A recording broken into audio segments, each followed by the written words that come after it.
Bonjour à tous, bonjour à tout le monde, chers compatriotes. Bienvenue encore une fois dans votre émission d'actualité politique et sociale. Aujourd'hui, nous avons plusieurs sujets brûlants. Premier sujet, Nabi César, la baisse du prix du pain à Kinshasa.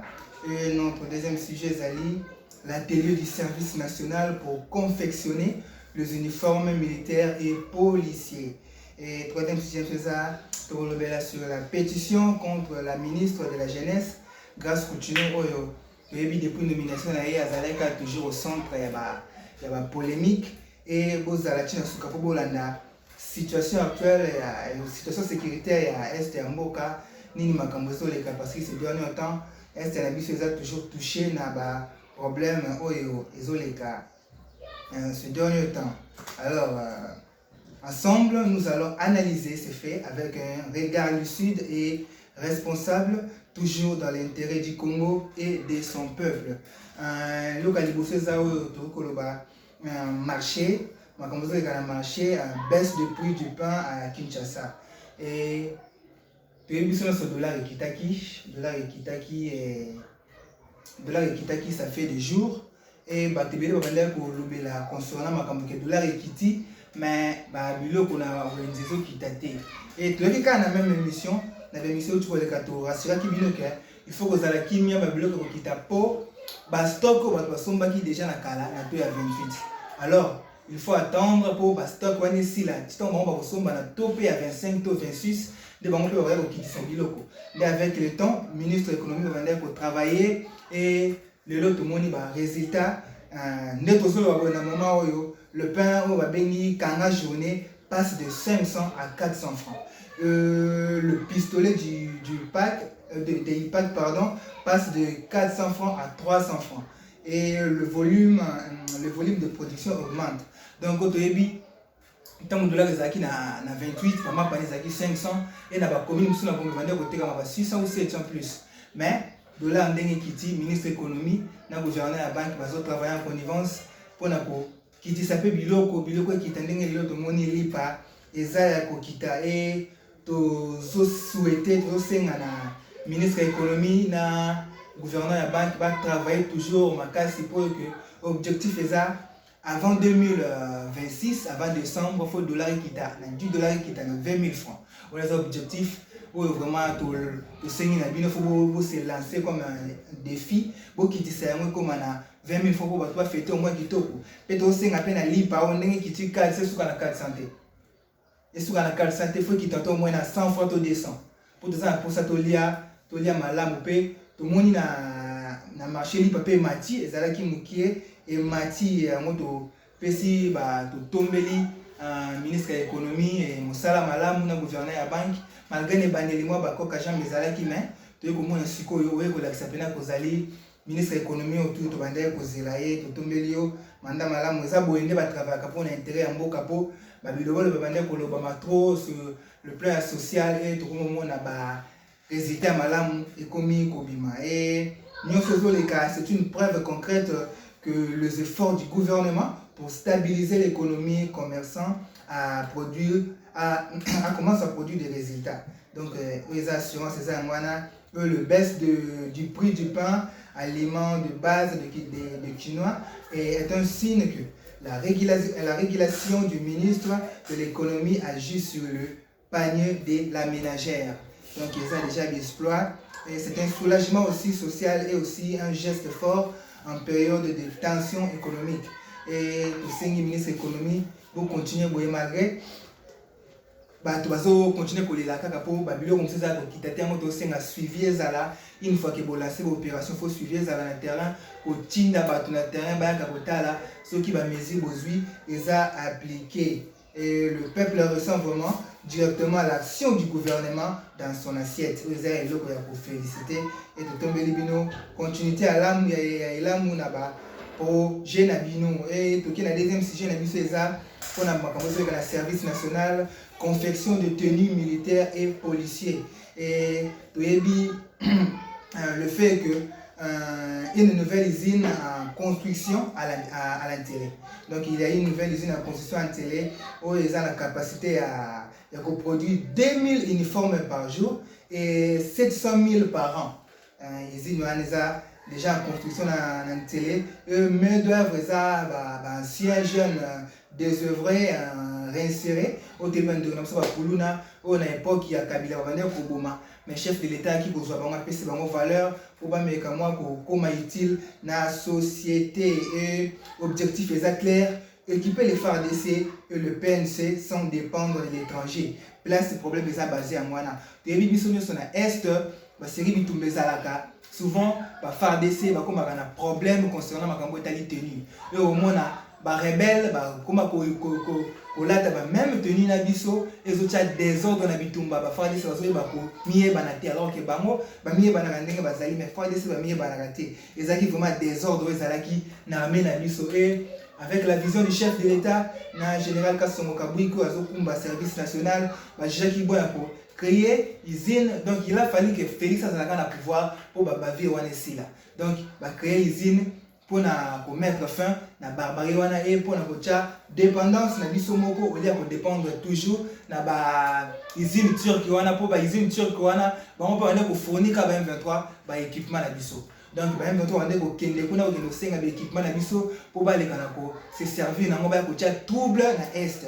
Alors, par la grâce de Dieu et la force de notre président de la République, Izine Yassika, ils ont installé na télé pour na bonheur et armée na biso bien équipé la propre pour tout le monde recevoir des critiques dans les réseaux sociaux pour autres ba tenue ya mabe ya ba FARDC na ba bot na bango bozo ko publier peut se moquer na yango alors ils ont gentil étant qu'un Congolais un vrai patriote a voulu exposer mboka na yebo monter.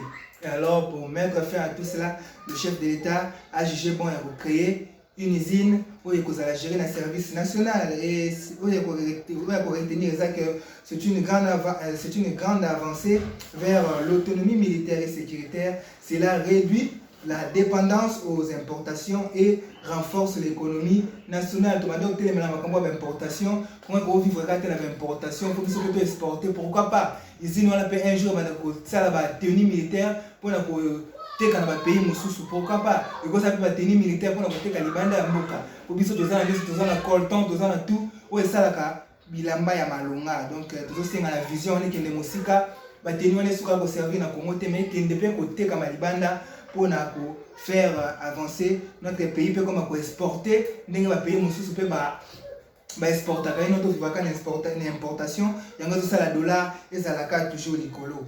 Et vraiment le Congo prépare son armée et sa police avec ses propres mains. Donc nous le Congo vraiment prépare son armée et sa police avec ses propres mains et non plus avec la dépendance extérieure. Pessimaton Diming na chef de l'État ou on a avec général Kassongo Kabouy qui va se bunda pour nako latisa ba pinga na biso ba la tamalamu et makambo ya koteka pe ba tenir aussi là parce que Tokakio va tenir bandé côté comme et tout comme ça babilo kwana tout les aussi là et kimia les autres à la main la biso. Maintenant toye na makambo Italie pétition contre notre Sainte Vierge madame la ministre de la jeunesse Grace Coutinho.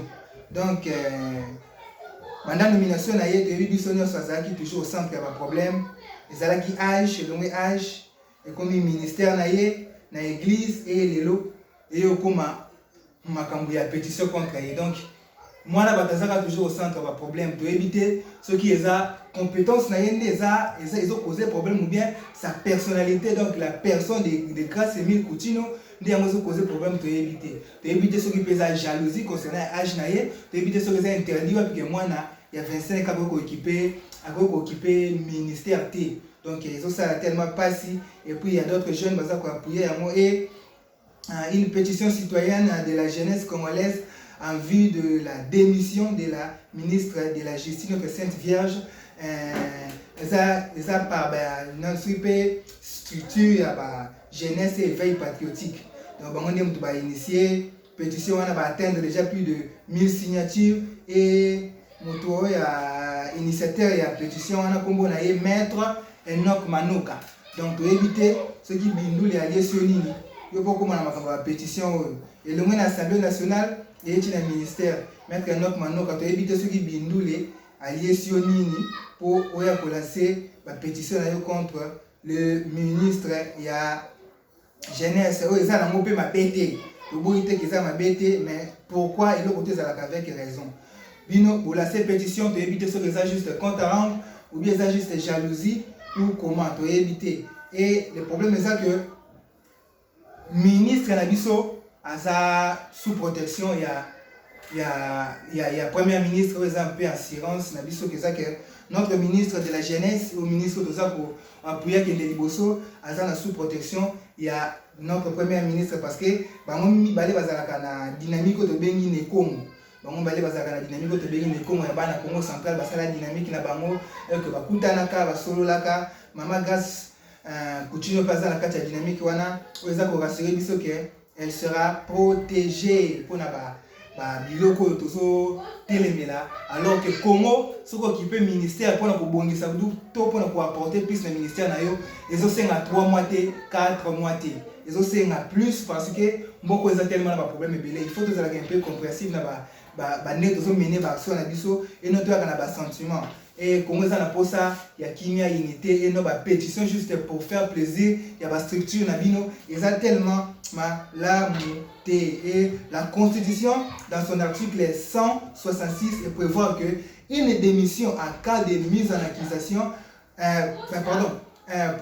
oui, notre Constitution, l'article 166, prévoit que une démission en cas de mise en accusation, mais pas automatiquement pour une simple pétition. Donc, Bino Boyena, pétition, nous exiger même une démission, alors que la Constitution, ils ont prévoir que une simple pétition et comme ma ministre a démissionné, il faut qu'il puisse avoir des accusations ou ils ont poussé à démissionner et non une pétition simple. Donc, ils ont le côté de là. Donc, il y a des démarches, ils ont l'égalité.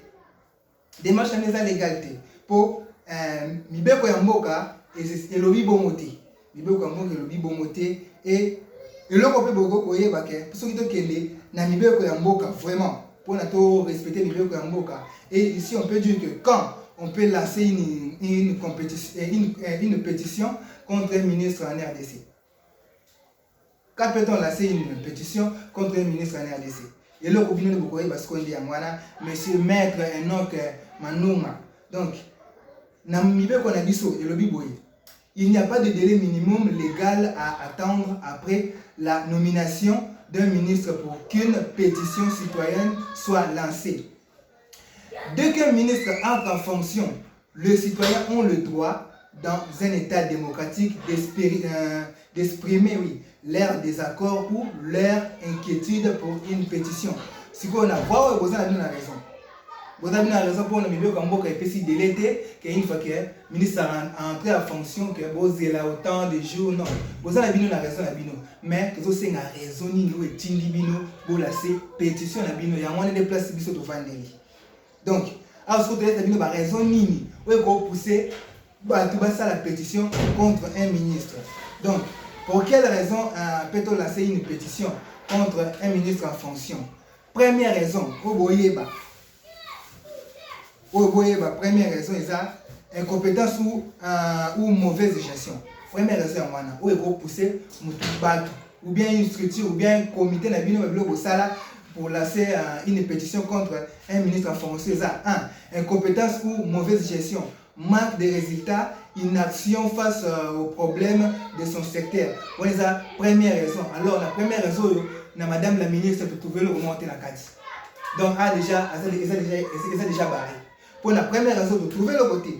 Deuxième raison, comportement ou discours inapproprié. Donc, propos tribalistes, sexistes, discriminatoires, atteinte à l'éthique ou à l'image du gouvernement.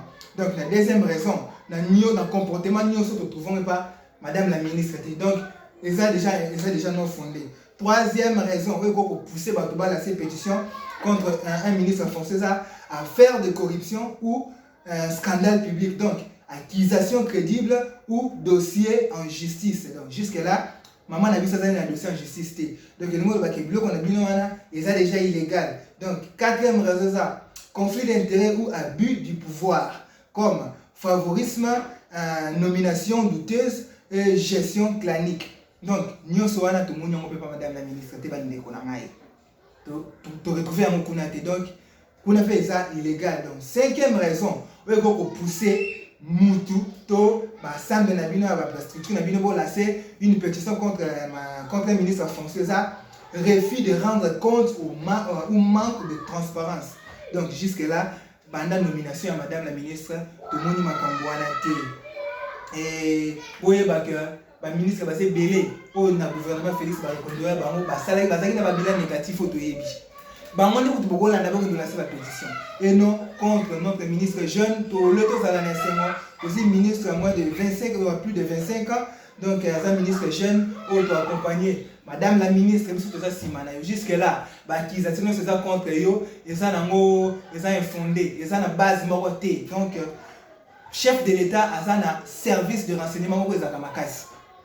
Alors, avant qu'on nomme ministre, le service de renseignement a déjà l'information au chef de l'État concernant le chef de l'État n'a pas aventure.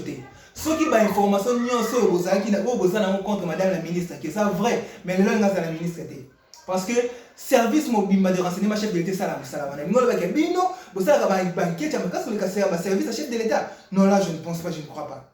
Donc, l'accusation contre la ministre est infondée. Et ça na base de mon côté et l'accusation a une pétition et elle n'oblige pas les ministres à démissionner. Tu vas obliger le ministre à démissionner. Une simple pétition n'oblige pas un ministre à démissionner. Elle n'a pas aussi de forces juridiques directes. Donc, une pétition n'a pas aussi de forces juridiques directes. Sauf si elle déclenche un débat à l'Assemblée nationale ou une pression politique.